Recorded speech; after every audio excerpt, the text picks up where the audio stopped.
horsepower from 409 cubic inches. 1 horsepower per cubic inch. A marketing dream. A magical number. In 1963, Chevrolet pushed it even further. 425 horsepower with higher compression and a more aggressive cam. This was the king of the W Series, the version that drag racers begged for. But here is the strange part. The 409 part nobody tells you. The 409 had a hidden weakness, a flaw in its very design that would eventually destroy it. We will get to that. First, let me tell you what the 409 could do when everything went right. In February of 1962, at the NHRA Winter Nationals in Pomona, California, a man named Don Nicholson rolled up to the staging lane in a black Chevrolet Impala. He had earned his nickname through years of drag strip dominance. They called him Dino Don, not the Snake. That nickname belonged to Don Prudhomme, an entirely different driver from a later era. People mix this up all the time. But if you knew the drag racing world in the early 60s, you knew Dino Don. Nicholson had a face like stone and reaction times like lightning. When he launched that 409, the crowd went silent. The Ford camp watched in disbelief. The Pontiac team turned their heads. Nicholson took home the stock eliminator title with one of the fastest quarter-mile runs anyone had seen from a factory car. That moment changed everything. Chevrolet had a monster, and everyone knew it. A few months later, on the other side of the country, 3 young musicians walked into a recording studio. Brian Wilson, Mike Love, Gary Usher. They were writing songs about teenage life in California, and one song about a car. The song was called 409, just 2 minutes long, simple lyrics. The engine sounds at the beginning were not from a real 409, but from a Chevrolet 348 that belonged to a friend of the band, recorded on the street outside the Wilson home.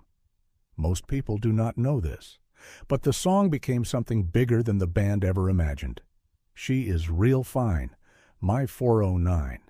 That one lyric burned itself into the American memory. Every teenager learned it. Every Chevrolet dealership got phone calls. Every drag strip suddenly had a soundtrack. The 409 was no longer just an engine. It had become a cultural symbol. And that is exactly when the trouble started. Because inside General Motors, the executives were watching. They were watching the sales numbers. They were watching the racing wins. They were watching the song climb the charts. And they were getting nervous. Why? To understand that, you have to know about something called the AMA ban. In 1957, the major American carmakers had signed a voluntary agreement to stop racing involvement, to stop advertising horsepower, to present cars as safe family transportation. It was supposed to protect the industry from government regulation. It was a lie. Everyone knew it was a lie. Manufacturers were funneling money to racing teams through their dealerships. They were handing parts to drivers in unmarked trucks. They were running secret engineering programs that violated every clause of the agreement.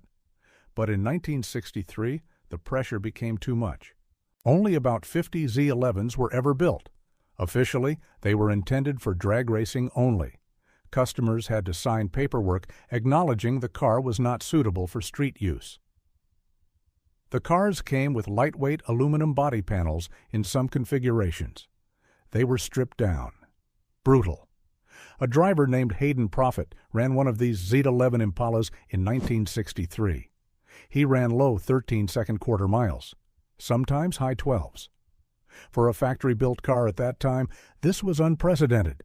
NHRA officials watched and started talking about weight penalties, about new rules, about anything that could slow these cars down. But GM did not wait for NHRA. They shut down the Z11 program themselves within months of its launch. Think about that. Chevrolet built a car so fast that they killed it before anyone else could.